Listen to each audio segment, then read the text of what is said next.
Let's go for the actual score. Europa Natural Law.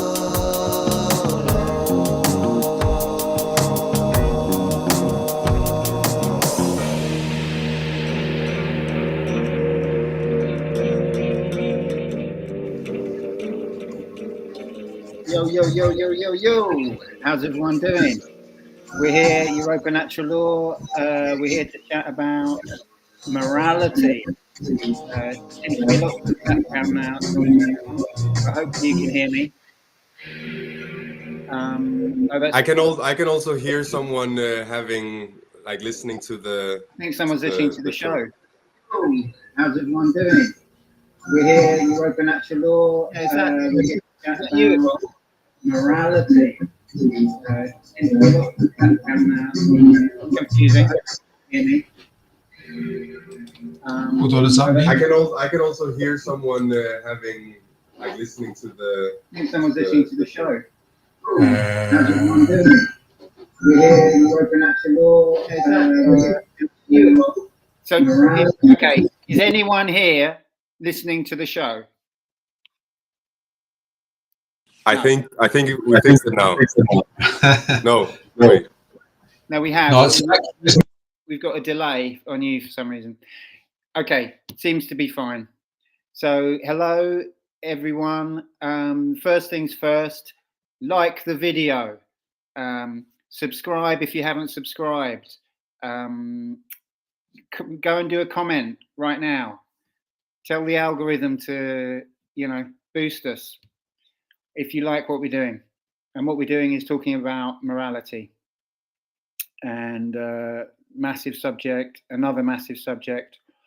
And let us introduce ourselves. I'm Nemo Jones. And who else do we have here? Derek?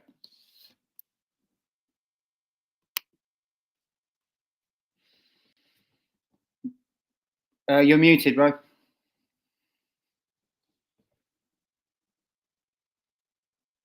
Still muted.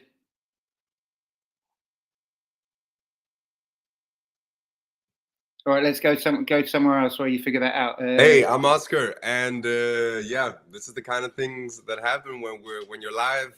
Things can get you can have complications, but it's great to speak with you all today again. Good to be with you, Nemo, and Derek. Are you unmuted now? Still muted. Well, I'll pass it on from Denmark here. Yeah, hi, I'm Yvonne, and I'm from the UK in Norfolk.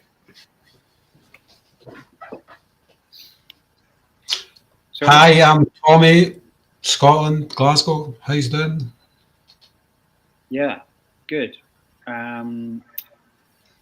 Derek, nothing from. Do you any idea what's going on there?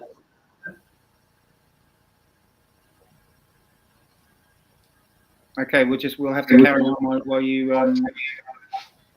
try and figure that out. Okay, so morality, huge subject, obviously, as I said, and one that seems kind of not really in the forefront somehow. It's kind of like dropped away out of. It's not really in people's consciousness. It feels like old-fashioned. To even bring it up. It's like, oh, what, that old thing, So obviously we're talking about. There's kind of two aspects to it, as far as I can see. There's one is good and evil, and the other is wrong and right, and they're kind of like subtly different, I would say, or maybe not so subtly. But I guess when we're talking about, I don't know why I'm getting like feedback from somewhere, from someone's mic or something. That's better. But yes, morality, wrong and right, I would say is more about our specific actions and how the decisions that we make. And then good and evil would be the kind of like the larger kind of forces at work, or I guess impulses, or something like that. So that's kind of like my like perspective on the whole thing. So I'll pass it over. I'm not going to chat too much to begin with. Let's see what other people have to bring.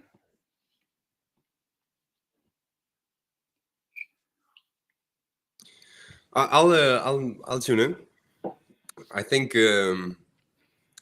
this topic really is related to some previous topics on our roundtable discussions, such as, for example, healing.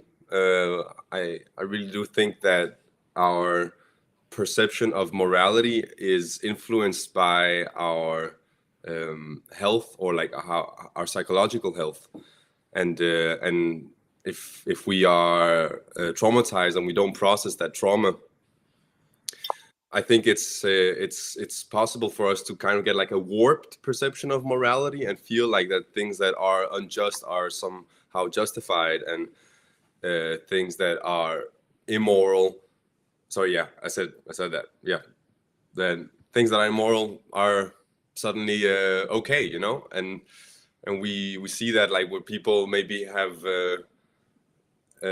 like are not able to set proper boundaries, and people just step over them, but they don't really see that as being wrong, or like and also the other way, where people overstep boundaries but they feel it's okay because wrong has been done to them or something like that.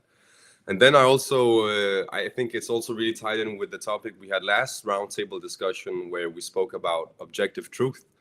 So yeah, if there is an objective truth, meaning that there is a reality to be discovered, there is a truth about what is happening in the world, and how things work, that we can discover, that we can come to know.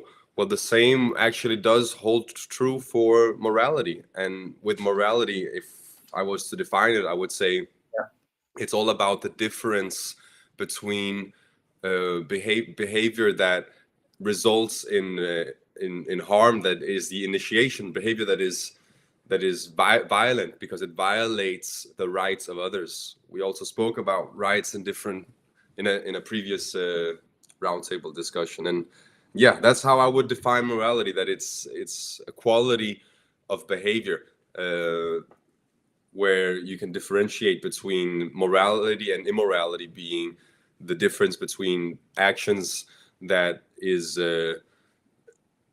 violent, meaning that it is an initiation of harm, of like you're violating someone's property or someone's rights, you're taking from them, and behavior then that does not do that, that respects the self-ownership of others, that respects the freedom of others, and so on. Respectare. Can you hear me now? Yes. Wow, that was so hard. I was talking to you guys with my mic before we went live, and all of a sudden, what the hell? Anyways, Glad you figured it out. Yeah. When you got options, you got to use them. So, c'est la vie. Tech gremlins could come home and roost your shit whenever. Anyways, so yeah, Oscar, thanks for pointing out the property rights and all that stuff, and how we need to respect those. And also, I think we covered the fact that going over what is a right. We got to respect other people's rights, respect our own, and all that stuff. Mother Nature's rights. Going through the rites of passage to get that knowledge to put it into proper action wisdom, if you will. What is a right?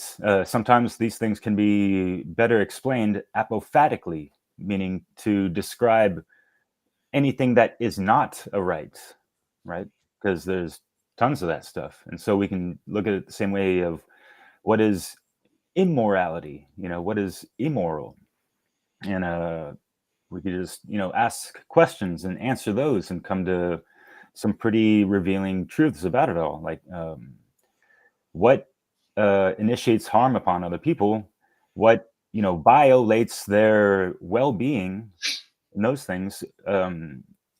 Do the words and actions and things that I conduct upon other people during whatever interaction, any given time of day, night, whatever, are they infringing upon that person's well-being and that kind of stuff? Is it, you know, when we look at things energetically, you know, there's this electromagnetic force within us and between life and just creation, the universe, and all these things. How are we respecting that electromagnetic integrity within other people? But especially, it has to, you know, have respect for yourself first and foremost, for you to be treating other people properly. And it harkens back a little bit to, you know, religious text of, you know, the golden rule type of stuff of, you know, treat others like you would want to be treated yourself. But unfortunately, a lot of people are conditioned to not even fucking treat themselves properly, consciously, you know, respectfully, you know, because they are not even looking back at themselves to, you know, do some further examination and proper self-mastery and self-gnosis, first and foremost. You know, it takes years, if not lifetimes, to get to the self-mastery level, you know. We came here to be the true ascended masters, not, you know, worship fucking gods and that kind of shit, you know. What if the gods are rooting for us to, you know, hold our own weight and become those, you know, megalithic tall tales of extraordinary strength and virtue and wisdom and all these things, right? Things to consider, and just have in the forefront of your inspirational Magi nation, I suppose, and inspire others to, yeah, do unto others as you would like to be treated, or, you know, what do you not want to be treated like? You know, think about these things apophatically, right? So, yeah, I'll just end it right there. Bonjour. I'll just jump in quick. Couple of things, because there's been quite an interesting dialogue going on a Telegram chat, not actually the ENL chat, but a different one, around, and one of the things that's come up in that, which it just it's funny because it made me think, is that the difference between harm and violence, you know, because potentially you can initiate harm in self-defense. Seems kind of ironic, but that's to be very specific about language. It is actually true that, you know, you can actually initiate harm, but it could be justified because it's in self-defense. Yeah. Harm. Can you expand on that? What do you mean you can initiate? Well, when we yeah, so when we're talking about the non-aggression principle, of course, we know it has to also be balanced with the self-defense principle. So when we talk about aggression, you know, it's quite important to really differentiate force. Force just means like anything that we do really consists of the use of force. Violence is when you are is the wrongful use of force, which basically means the initiation of harmful force. Right, but the self-defense is not initiatory. You know, it's the response to. No, but you can initiate harm in self-defense. But then you're not initiating. Can I explain it? Sorry. Because basically, if someone approaches you and threatens you, then you are justified in actually initiating harm to protect yourself, whereas they haven't actually initiated violence. They kind of have, though. They've threatened you. They've initiated the fight. They've said, "Come at me," you know? Or what? I don't think coercion is the same as violence. That's why you wouldn't identify the 7, like the real sins, as all violence. They're not all violent. Coercion isn't violent. Let's go with the example. That's what I was trying to say. You are violating that person's well-being. You know, it doesn't have to be physical harm. You know what I mean? That's what I was trying to kind of just glaze over real quick. But yeah, not to get into like semantics or anything. If someone is a bit of is threatening or is being like an asshole to you, and you punch them, who started the fight? well, it would depend on the. I mean, you're not being specific enough there, really, to sort of to clarify it. I mean, I'm having like a memory of there's this guy and, We all are. and he's being like super much an asshole, like really provocative, and it's saying like, oh, you want to fight, and then the other guy he jumps over him, and then it becomes kind of obvious that was like an overreaction, and the guy that was being provocative, he wasn't really meaning to, like, he was just having fun, or like even though it wasn't fun, he was just having a laugh, right? Who started the fight? If someone, well, tell me what he was saying again. He was specifically saying, okay, so let's fight then, like let's have a fight, you know. But he was okay, yeah, but that's not like let's have a fight is not a threat, you know. Well, it kind of was in a way, even though it was in a nonchalant way. But rather than use, this is why I think it's better to use really clear examples, which are, you know, which make it really clear. So, for example, give me your wallet or I will cut you. Well, in that case, he started the fight very closely, right? Well, no, because he hasn't used violence. Well, he's threatening with violence, isn't that? He's using violence to motivate like the threat of violence, right? The threat of violence is different to violence. He hasn't actually harmed you. But we don't have to wait until we get stabbed by the knife to realize, okay, now it's time to get into self-defense mode. You know, and there's other ways to respond. We can, you know, exactly. fight, freeze, fawn, whatever. The appropriate thing to do, if you're able in that situation, you know, if you think you could get, you know, obviously that's a different matter, but you are justified in initiating harm, physical harm, in that situation. Right, yeah. You are initiating physical harm. Yeah. Yeah, I see what yeah, I think there's a fine line, isn't there, when it comes to a threat of violence? I mean, there's a point, and we've all been there, where you know that it's going to happen. I've certainly been in that situation, and at that point, you've got a choice. The way I always looked at it, well, I've not always looked at it this way. The way I look at it now is you've got a choice there. You can leg it, you can get out of dodge, or if you can't get out of dodge and you feel that you're in imminent danger, then at that point you have a right to self-defense. Because like Derek said, you're not going to wait to get stabbed.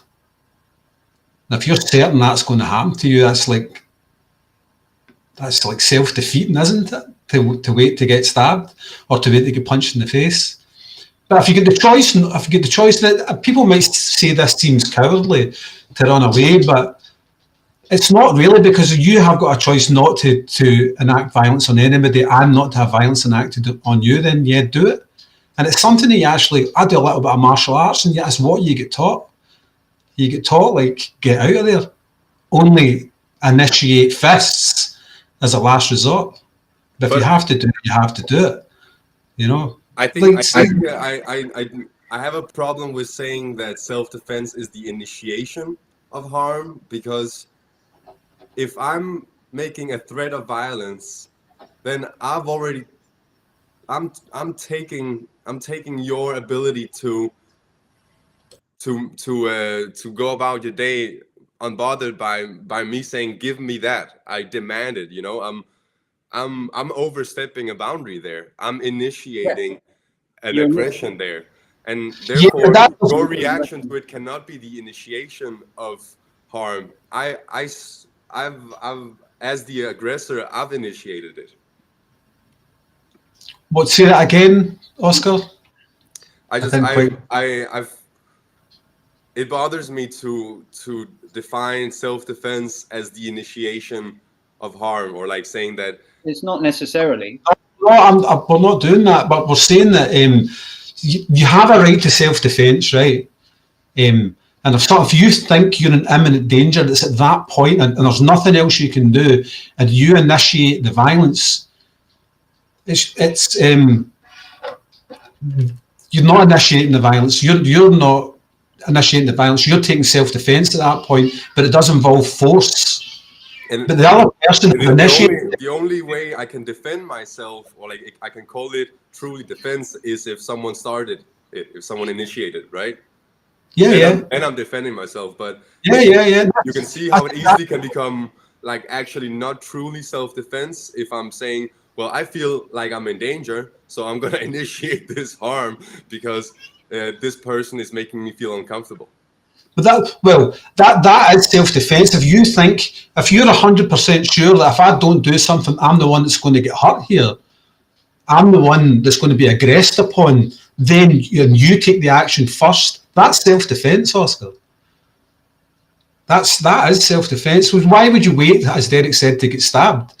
If there's nothing else you can do, and you're convinced that person's going to harm you. Okay, well, if I have also a memory with this, like I've felt uncomfortable with a person who was carrying a weapon, but he wasn't threatening anyone. He was just carrying the weapon, and sure, that person was carrying a weapon, meaning that there is the possibility of him to actually do violence, which can be quite uncomfortable when you don't yourself. When I didn't have a firearm, but he wasn't like it wouldn't be self-defense to initiate anything against him when he, like, even though I felt uncomfortable, right? But yeah, possibly he could take me out with his firearm. Correct. He could, but he hasn't threatened you in any way. He hasn't like brandished it to you. He's not making anything, let it be known that he wants to use it upon you. Now, the fact that you feel uncomfortable is a different matter. If you feel uncomfortable with the guy, you don't have to be with that guy. That's up to you. Exactly. If you choose to be in his company, then, and he doesn't do anything with his gun, he's not aggressed against you, right? So there's no need to take defensive action in that situation. Yeah, we're not. If you feel uncomfortable, we're not talking about what the best thing to do is in a given situation, because we can't picture a given situation. It's almost impossible to describe or whatever. Or like, the point is that it's about what is actually right in a situation. Exactly. And I think the way to go about it, as I think maybe we've touched upon this, is imagining if it's just two individuals on an island, right?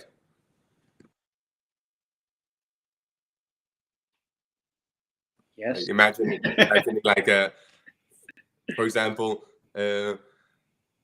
I'm on an island. Derek is on an island. Derek says, "Make me a pasta," and I say no. That's one thing. But then he says, "Make me a fucking pasta, or I'll punch you in the face." Then I guess I'm not initiating harm by. The only problem with this is Derek would be the one offering making you pasta. You know, Derek's not going to ask you to make you pasta. Bon appetit, y'all. We're getting way off topic, but we can tie in morality. Just, like any act of, this initial harm in the self-defense, what is the moral action involved in these interactions? And we could go ad infinitum on all these examples, but I think we're straying away too long, and we have not heard Yvonne and her wonderful, glorious day talking to the local folk out in Kingsland, beautiful place out there in England. Yeah. And, I really want to hear more about what you're talking about. Yeah, my little adventure today. Yeah. So the reason I went out on the streets today was because I am aware that I don't think morality is at the forefront of people's minds. So I compiled a group of questions just to put it out there, just to see whether my suspicions were correct. And I was also questioning before I went out, if morality is not at the forefront of people's minds, then what's kind of getting in the way? What's taken its place? And it's interesting that you're talking about coercion, because I think people are so consumed and having their energy drained through coercion. That's the biggest thing. Like, we're all, well, the majority of us anyway, are all consumed by that. We haven't got time, or it induces fear because there's so much coercion about. So anyway, I put a group of questions together and went out on the streets. I only managed to ask about 12 people. Do you want me to go through the questions that I asked people and what their responses were? Yeah. So I started off by asking the simple question, if I was to say the word morality to you, can you explain to me what it actually means?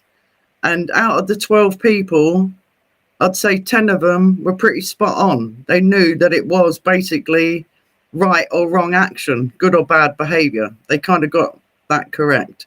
And then I moved on to, do you think that we live in a moral world? And this is where moral relativism started to sort of come into their conscious awareness. And it started causing a bit of, I saw in their faces, it kind of caused a bit of cognitive distancing in a way, because the obfuscation, you could see it in their faces, started to come in, because they were obviously thinking of all the different things going on in the world. So I had to kind of bring it back to basics. I said, like, let's just bring it back to basics. Do you think we live in a moral world? And they kind of went, well, no, not really. That was the general answer. And then I moved on to ask, do you think children in the schooling system are taught what morality means, or what moral behavior is, what wrong or right is? And their general answer was, well, no, not really, but they are taught in a roundabout way. And I found that quite interesting, that, well, why are children not being taught just what the word means? Like, keep it simple. What's moral? Why are they teaching it in a roundabout way? That they're teaching them, oh no, don't do this, don't do that, that's wrong. This is where the obfuscation I saw in people's faces, and the answers they were coming up with, what children are being taught in schools, But is where they're not taught morality. Sorry, just quickly, they're not taught morality by example. They're taught hypocrisy. no, They're taught hypocrisy and, you know, and injustice by example. exactly, As yeah. standard. Yeah. Which is where the moral relativism came in, because obviously they were saying, well, some people will think this, and I know my child's being taught this, and it was moral relativism that was coming in. It depended on where you were, that was what was being classed as good or bad. All right. And then I went on to ask, do you know what coercion means? And I would say probably only 1 out of the 12 knew what coercion meant. So I just briefly explained that it was someone persuading you to do something, and if you didn't do it, there was normally a bad consequence to that, like a physical consequence or a fine. I brought it down to people getting fined for parking tickets or the tax reasons. Then they understood what coercion was, right? And then I asked, do you think coercion is moral? And then, because they understood what coercion was, they all went no straight away. It was quite simple. So no, they didn't agree with that.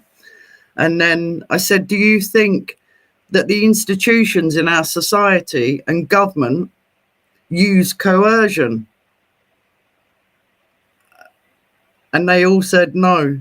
Yes, sorry, straight away. That they all, there wasn't any question about it, which I found quite good. That they all agreed that they use coercion.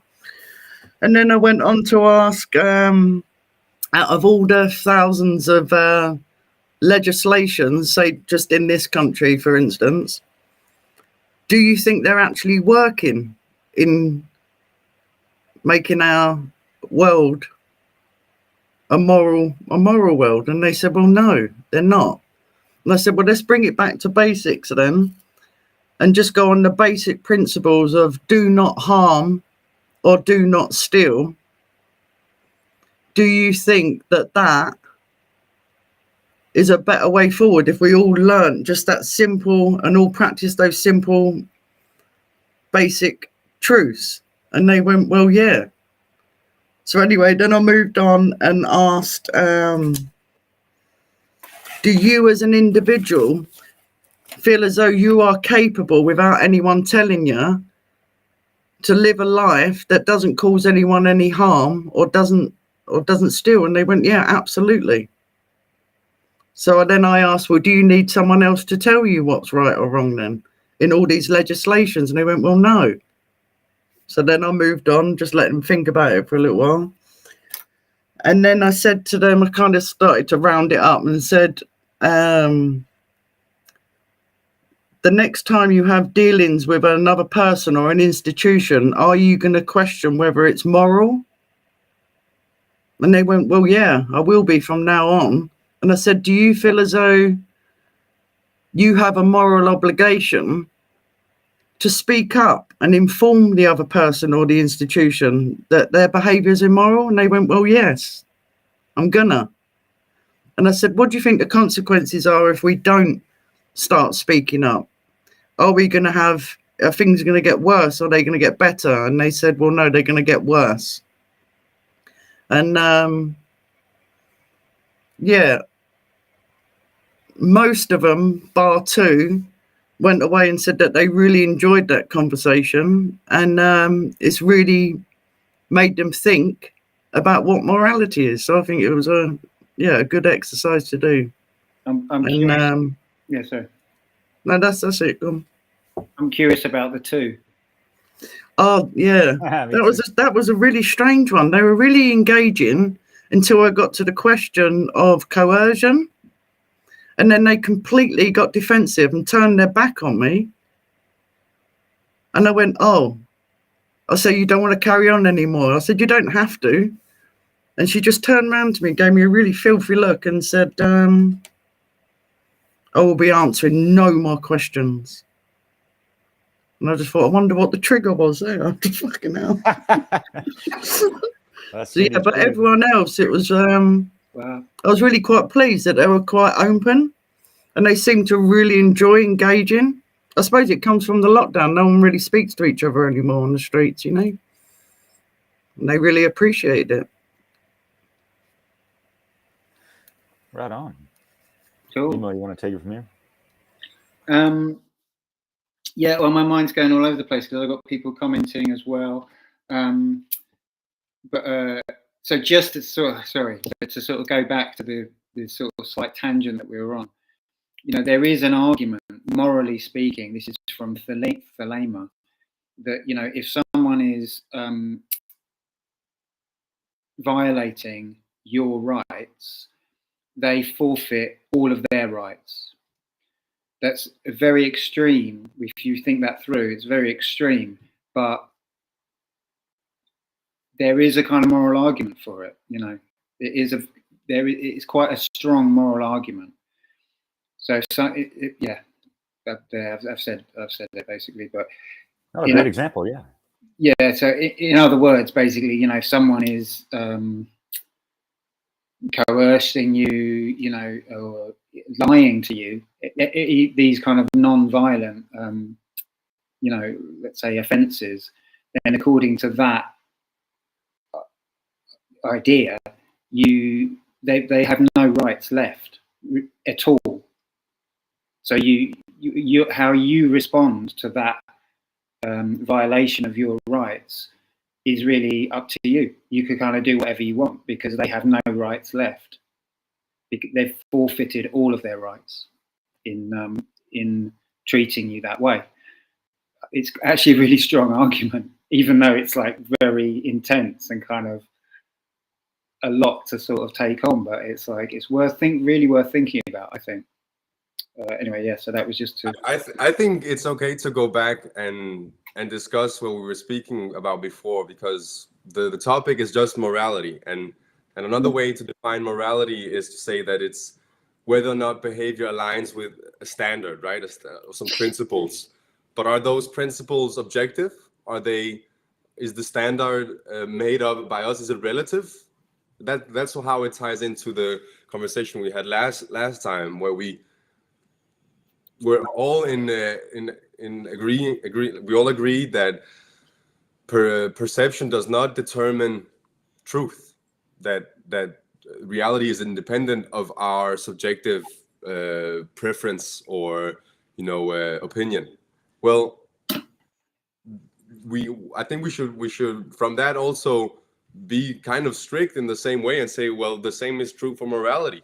The morality is not dependent upon perception, even though there are a lot of different perceptions on morality.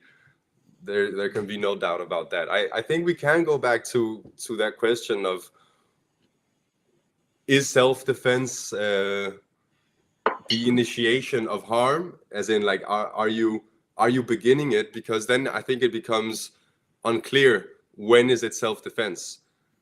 I would definitely not say that self-defense is when you begin it, or is when you initiate it. I think that then it can never be self-defense. Sorry, when you begin what? Harm. When you begin the fight, when you begin the duress or the theft or the violence. If I am beginning a violation, then it is not a violation of my rights, as you were saying before, Nemo. I've kind of abdicated my rights by doing that, and it's not a violation of my rights if you then do what you deem is necessary to stop me from violating you. Yeah, exactly. So it's only self-defense if there's already been a violation, as in a theft, deceit, coercion, etc. Then it's self-defense. But obviously the thalamic view is quite extreme. It kind of says, well, it leaves it up to you. It's kind of saying, well, it's what you deem, like you said, what you deem as reasonable. It could be anything, because they have no rights left. So it's up to you. Right. That makes me we're not going to kill someone over the fact, like, oh, they had some petty lie against us, so they slandered our name. We're going to go out and then shank their arm off or whatever the hell.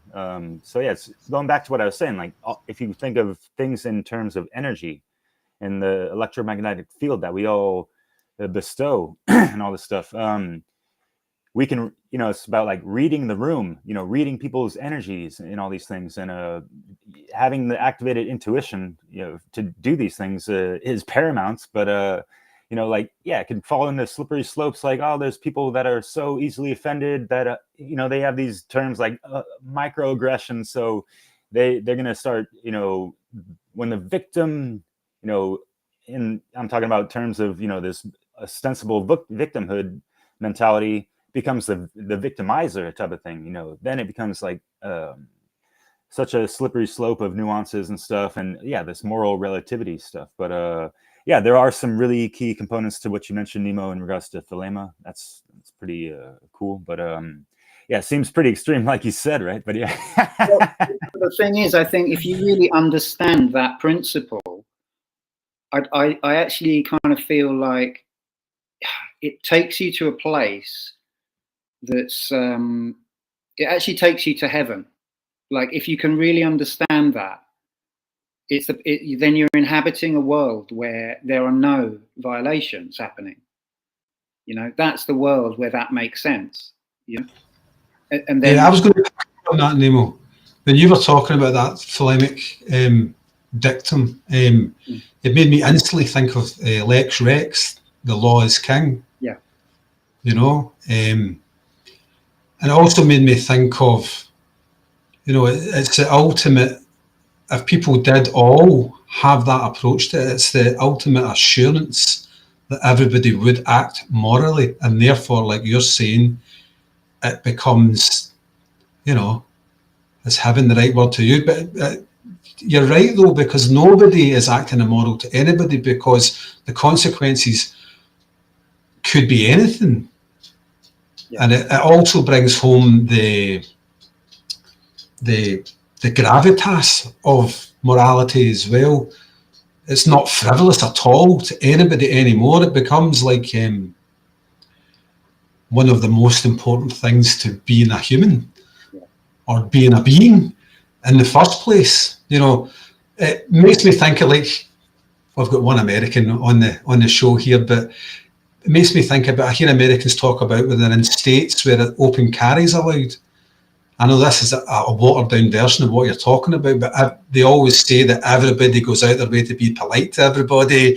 Nobody really offends anybody because they know what could happen to them, you know.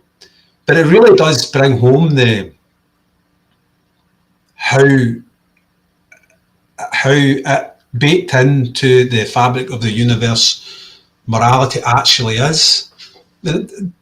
It also turns my mind to it's so baked into reality that we all know the law of freedom, but that's based on morality, isn't it? So your freedom or lack of can be or is dependent on correct moral behaviour by others and by yourself. So somebody said at the start, I think it was you, Nemo, said that, like, it's like people don't like to talk about morality these days. They see it as kind of like uncool and all that. Do you know what I mean? But it's so far not that. It's like really, really integral to our forward movement as a species. And I think I said that exact same thing in the last show as well. But that's because it's linked to right and wrong, you know, and as we know, a right is anything that doesn't cause harm to another sentient being. It really it is quite a deep point you made, the thelemic outlook on it. I've never actually gave it as much thought until we were talking about it, but yeah, Lex Rex, guys. Well, also, Absolutely. if you truly understand it, then you're not gonna like. Then it's like it's about understanding the principle of it. It's not about taking some outrageous action. It's about understanding the importance of moral behaviour, the fundamental. And it's not all, like, it makes you instantly think that it's going to be the most extreme thing that the person then has the right to do. They're going to take the most extreme action, and that's not necessarily the case. That goes back to what Derek was saying about having intuition in situations as well. Yeah. But the possibility is always there, and the importance of it's always there. But if everybody did like abide by that, you're right, Nemo, like, would we even be on a panel show right now having a discussion about it? Because it would just be a given. Yeah. You know? What do you think about all this, Yvonne? I don't know if you even want to weigh in on this. No, I was just going to ask. I was only just going to ask the question. Do you guys think that we have a moral obligation to speak up about what is immoral? Yeah. Absolutely. Mm-hmm. Well, yeah, it's funny because my immediate response is yes, and then I'm thinking, am I doing that though? You know. So it's like. No, yeah, for sure. I'm sure you are, Nemo. There's also, like, to what degree, like which bit, you know, like all of it. There's like so much. You know what I mean? Well, we're all in agreement that government is slavery, aren't we? Yes. Maybe. Yeah. Yeah. So, but government, but it's self-inflicted. You know, I think that can be understood. That I think it's more. Like government, I don't know. I see it a bit differently, that question, I think, to some people. Like I think government doesn't exist. It's just a fantasy. It's just a bad fantasy. You know, that's how. Are you affected by government in any way, Nemo? I'm affected by other people's belief in it. Yeah. So that's I suppose that's what I mean by a moral obligation to, I suppose, educate other people that still think that government is legitimate. The question of whether you like. So I had this thing which I don't think I can upload it, but I made this for one of my recent things. I made this chart which had the lower realm of right action and the higher realm of right action, because I haven't heard any. I don't think I've heard other people talk about this, but this is where it's like there's morality in your everyday life or in like things that are affecting you and stuff, and then there's a kind of higher realm where it's like you're trying to create the causes that are actually going to impact long into the future, you know, and actually shift the sort of dynamic, the zeitgeist, you know, and that's a different thing. So, and that's not necessarily talking about things like even the government or whatever. It's more, it might be more talking about really basic principles. And sharing information, you know, trying to get that, trying to imbue the culture with these conversations, you know, and these kind of these ideas and principles. Yeah, and I think that's what you wrote, Nemo, was very valid, and I loved what you wrote. And it's I do think there are those that are working on a certain higher frequency or higher language, I don't know what to call it, that are almost cutting the way for people on other levels to have somewhere to go when they elevate themselves up from, say, the bottom of the pyramid or whatever. And yeah, and I think all areas towards freedom or what people are doing are all valid. And yeah, in the freedom movement, I think it'd be good if people stop judging each other and that everyone has their part to play. And it may look like what some people are doing, it's not elevated enough, or vice versa. Maybe some people view what you're doing, Nemo, and your writings as too elevated and not down to earth enough. But I think everyone has got their role to play, and yeah, I think it's all valid. Yeah, I can dig that. And whatever parts and roles we have to play at whatever level of consciousness and awareness we're at, and whatever level and experience we've had at, you know, this, you know, truth speaking, whatever magic you're manifesting into the world to bring about, you know, that proper positive change and all that stuff. And yeah, like Nemo, like you said, really trying to be the cause point to effectuate proper positive change into the world, not, you know, be operating on the realm of effects, because that is ineffective to, you know, be at that, you know, level of manifestation, right? But you know, like whatever all these levels I mentioned, you know, we can all still come to a lot of common denominators, and including, you know, just people's, you know, general violations of rights and all these things. So yeah, that's things to consider, because, you know, like we cannot be silent in the face of all these things that we know and are aware about. You know, like what is the knowledge that we've accumulated doing if it's just, you know, sequestered in our brains and not really being, you know, shared with others at least, and, you know, just, you know, integrated into your soul, so you're operating better and you're, you know, shining that light wherever you walk, whatever place of the map, right? Being Right. that moral being that's just a living example of that, right?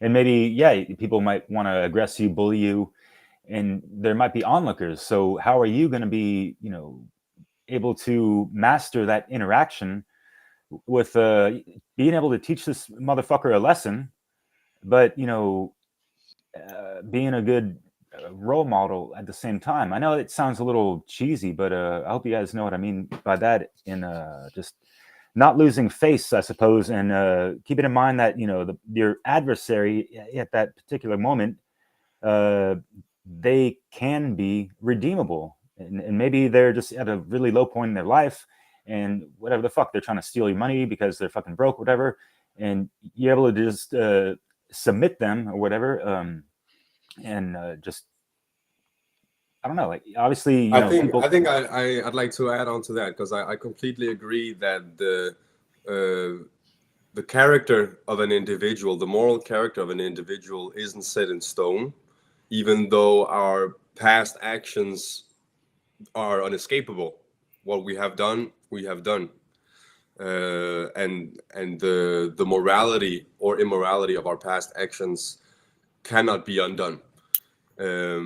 But that is not to say that because I have stolen in my life, I should identify with as a thief, in the sense that then I am no more than that. When the truth of the matter is that one of the most occulted or hidden things about our nature is that we are constantly becoming. We're constantly evolving or developing, and so is our character. So by doing good deeds, then I am becoming a better human being. My character is that of becoming a good person, and by doing evil deeds, well, then I am choosing to go down that road. And my point is to say that it's not like I'm gonna forever be on the same road. In every present moment, I have the choice to choose between the polarity of right and wrong, or moral or immoral behavior, and that will determine the character that I am developing. So I can I can totally agree with that. And maybe in that context, I will also say that it's good to be strict and extreme in our choice. We don't want to go the center path when it comes to morality. We want to choose extremity. We want to choose the polarity of good, the polarity of right, of morality. We don't want to be wishy-washy and try to say, well, I'll find like a balance between them. That's not what it's about when it comes to polarity. The same we can say when we spoke about last Sunday about truth. We don't want to have some truth mixed with some lies. We want to be extreme in our pursuit of knowledge. We don't want to accept things that are false, because then we will be confused.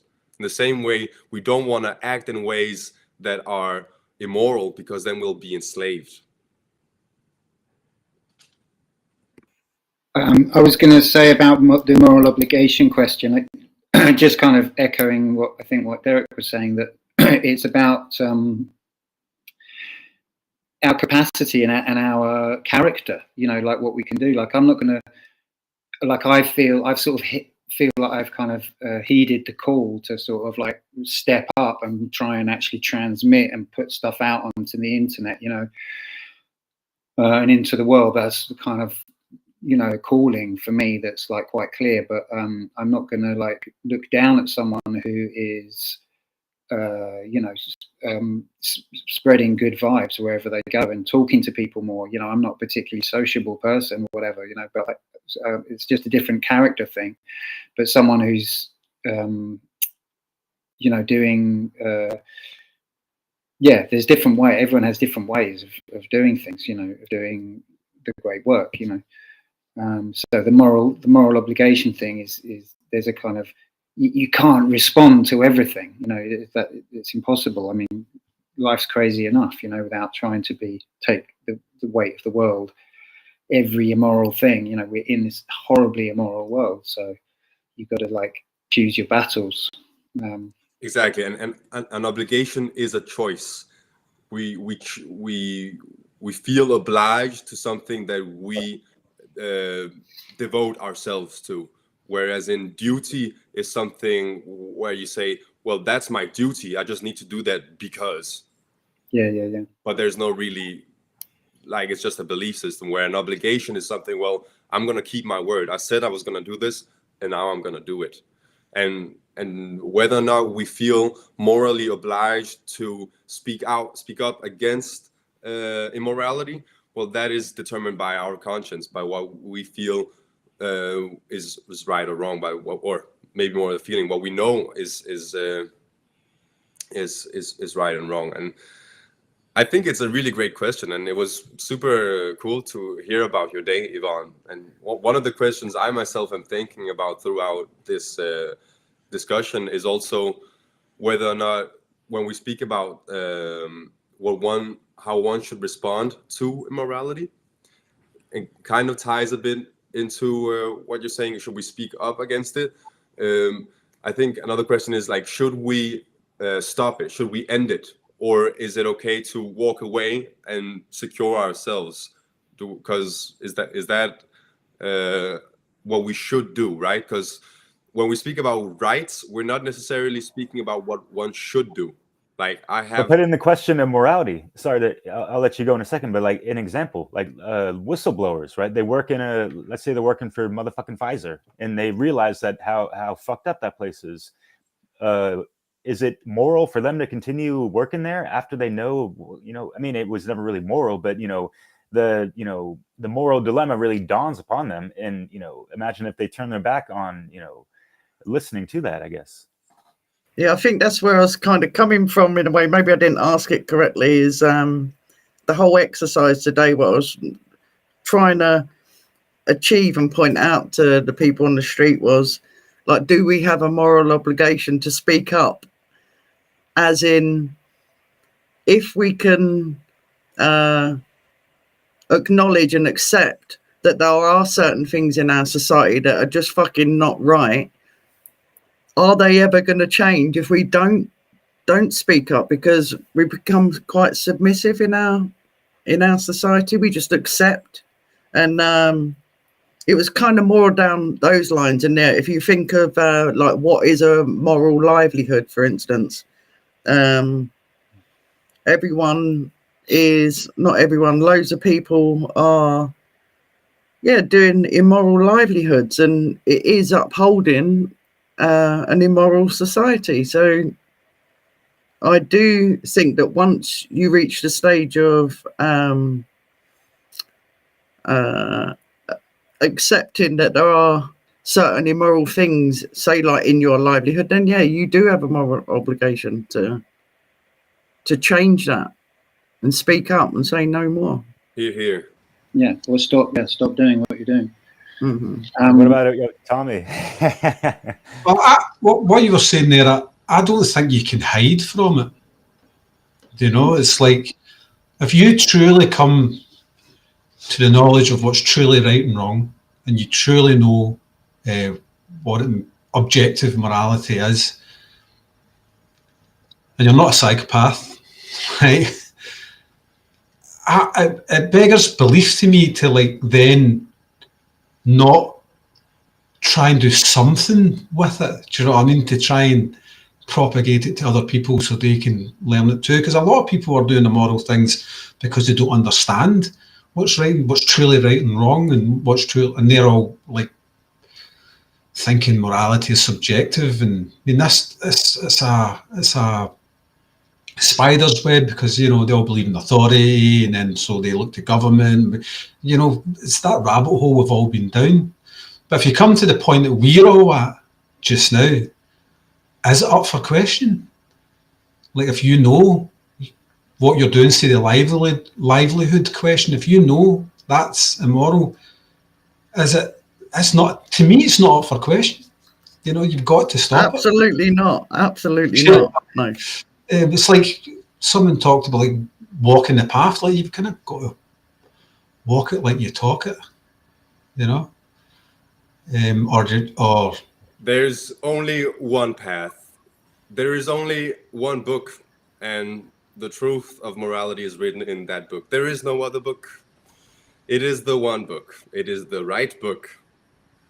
That's just what I want to say. No, of course, that's a joke.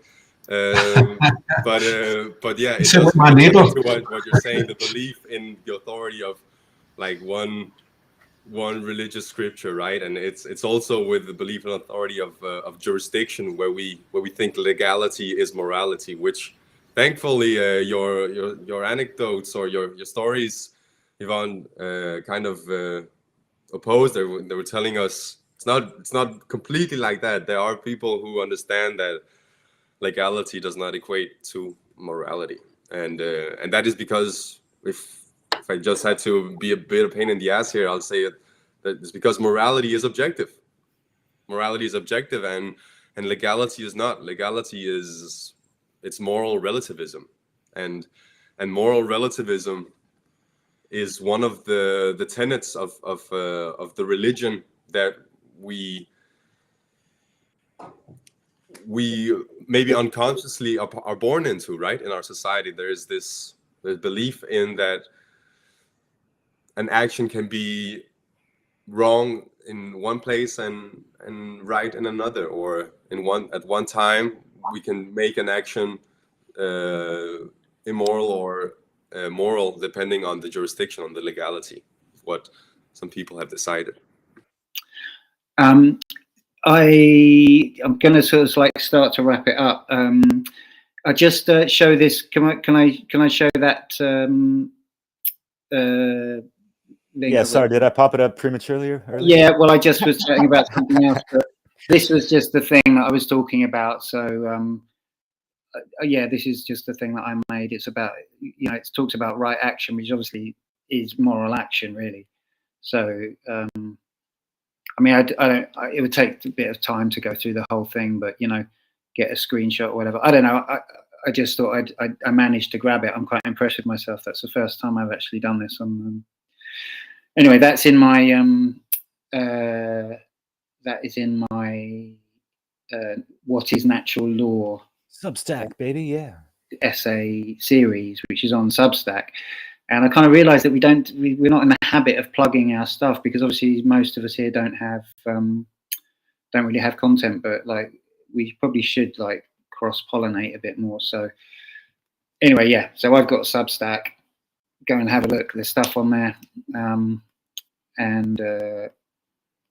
Yeah, so while I'm in this kind of mode, there's also, I just thought I'd mention that there's a lot of activity. There's like chat coming in all over the place. I don't know where half of it's coming from, because we're broadcasting to a few different channels. So there's people, and it's very hard. I find it very hard to focus on the conversation. I've said this before, that we're having, and then also bring in questions that people are asking and stuff. So sorry that, you know, I mean, Andrew was asking something on YouTube. Is minding our own business part of moral behaviour? Which I thought was interesting. And who decides what's moral and not? So those are obviously big questions, but we haven't really got time to address them. But we can. Joy is on the Telegram group, so she can get stuck in there if she wants. I'll plug the Telegram group as well. So that's up on the screen at the moment. It's also in the links below. Yeah, all the people that are commenting, comment on below the video as well. That, you know, that helps, I think, and like and all that if you haven't. I think this was a great chat today. What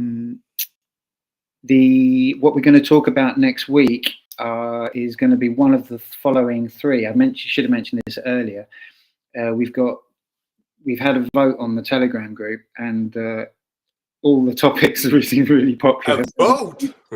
A vote, yes. So we got some great topics lined up, but the favourites at the moment are property, anarchy, and order followers. So it will be one of those. So I mean, if you put in a vote now, quick, maybe it could tip the balance. I don't know, but it will be one of those. And if you want to get involved in the discussion, do join us on Telegram. And we're very close to 100 followers, I think. 100 members, 95 members. So yes, that's all great. I sort of like think we could sort of wrap it up more or less. If anyone's got any burning things. Yeah, definitely. And I just want to say that, yeah, like the Telegram chat is more of an actual discussion forum. It's, you know, not about just posting links to videos and all that jazz. You know, that gets so fucking tiresome and all this stuff, especially when people don't even, you know, say anything about the video that they're sharing. You know, knock that off, y'all. I'm not saying it happens with us, but other places where we could have, you know, actual meaningful conversations and interactions, right? But yeah, to each their own, and yeah, we could all mind our own business. But are we going to be allowing, you know, our fellow brothers and sisters just to get, you know, raped and stolen upon and coerced into all this fucking bullshit? Yeah, like Nemo said, pick your moments and battles and all this stuff, you know, like we can't be going out there like on some fucking superhero juiced up journey the whole time. Of course, you know, we're gonna get ourselves killed and severely fucked up probably. But you know, just to anchor in what's really important and to, you know, really understand that it's not about, you know, who decides what's moral or not. It's just aligning to the motherfucking isness, the objective truth, objective reality. That is part of objective morality, natural law, cosmic law. And humans have been able to study this, a la, how I like to call it, the science of life, if you will. And we can find these in arts and sciences and many different mystery schools, and even some golden nuggets sprinkled throughout religion. But if you look at the historicity of religion, they're not fucking that moral. You know, how much blood do they have on their hands? You know, sorry, but not sorry at all. But one thing I like is I don't know, please correct me if I'm wrong. I don't know if it's the Buddhist or Taoist, but it's the Eightfold Path to right action. And this is the heart-based electromagnetic oscillating life force energy that is the moral compass within your soul. This is the seat of the soul. Zerlath, he had a comment of, you know, in regards to Oscar, what you said with the one path, the one book, you know, it's like the book of life, the book of love, the book of, you know, your heart, your first eye. And are you having the right view on things? Perception, is it aligned to natural law? What is right? What is correct? What is moral? And all these things. Do you have right intention? I'm not going to go on a tangent on every little thing, but you know, going down the list, there's 8 of them. Right view, right intention, right speech. You know, are we speaking forth, you know, conscious words, you know, abracadabra, mother lovers, right? You know, we're casting spells every time we open our mouth. So sharpen your swords or S words on a good, proper stone, preferably the philosopher's stone, right? But dig it. And then, yeah, obviously right action, right livelihood, right effort, right concentration, right mindfulness. This is the first cosmic law principle. This needs to be focused on the first, you know, focus, hocus pocus, all that focus. Yeah. That's all I got. Can I share a quote from Alexander Solzhenitsyn, the guy who wrote the Gulag Archipelago? Oh, it's not a slide. It's just something I have here because he speaks about in the Gulag Archipelago. He has this line. He says, "If only it were all so simple. If only there were evil people somewhere insidiously committing evil deeds, and it were necessary only to separate them from the rest of us and destroy them. But the line dividing good and evil cuts through the heart of every human being. And who is willing to destroy a piece of his own heart? Question mark." And he also kind of expands a bit about this. It says that the line separating good and evil passes not through states, and it doesn't pass through political parties either. And yeah, I thought that was a cool quote, also kind of appealing to the thumbnail that we have today, where you have, you know, the angel and the devil, and it's kind of like how often our conscience is illustrated, and we kind of have to maybe not have like the too cartoonish idea of it, because it is more like, because it's okay to have like fairy tales and this kind of myths and stuff, like the wise man that you go to receive you know, you're consulting to get some knowledge of what is the moral thing to do, what is the right thing to do. But really, we all have that archetype within us, and it's not, we shouldn't externalize the angel and the devil and the wise person. They're all inside of us, and we gotta integrate that. We gotta take ownership of the devil, if you will, that opposition to morality, of saying, no, I don't want to accept that there is a right and an objective wrong. I want to make that up. I want to be God. And we have to own the holy saint, you know, that says, yo, this is how you fucking gonna create freedom and create paradise on earth, because we also have that. And when we're having these conversations, it might seem really like, you know, abstract and philosophical, but look at the word philosophy. It's all about the love of wisdom, and wisdom is right action. Wisdom is moral action, and we can all grow wiser. Love and knowledge, right? Love of knowledge, yeah. But yeah, I dig it, Oscar. That was beautiful.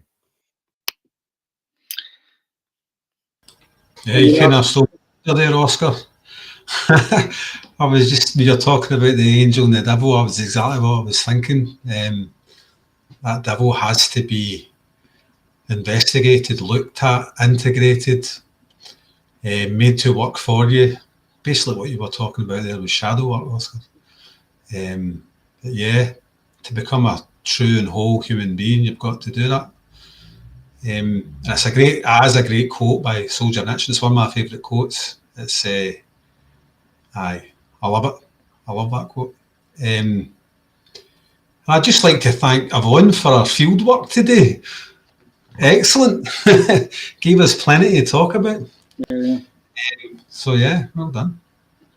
I certainly learnt that, to just round it up, that I know it was only 12 people, but 10 out of the 12, I felt and got from them that inherently they knew what right and wrong was. And it's just such a shame, or I should say it's left me with a tiny bit of optimism that it is just down to knowledge and lack of knowledge. And that's what our role is, to get the knowledge out of what morality and natural law is. And yeah, that's what I got from today. So it was worth it. It was worth it. Hell yeah. I bet your heart is feeling as light as a feather, huh? Yeah, like maybe. And this is a great archetype for people to study. Mayat, Anubis, in regards to keeping your heart as light as a feather. You know, all those, you know, right actions and intentions and all these things amount to, you know, your heart being as light or lighter than the feather of Mayat. And yeah, there's some ideals of Mayat. There's 42. There's a great chat that the One Great Work Warriors did in regards to that. It was mentioned. Anyways. Nemo, you want to round us out? Yes, well, thanks everyone. That's been very cool. Any thoughts about, if you have any thoughts about property, anarchy, or order followers, if you want to put that in the comments or get on the Telegram and vote, we will pick one of those awesome subjects. I'm still rooting for property, but they're all great subjects and we'll get to them eventually. So it's fine, but it's a bit of fun. Okay, thanks everyone. Yeah, I'm Nemo Jones. I'll see you next time. We'll all see you next time on Europa Natural Law.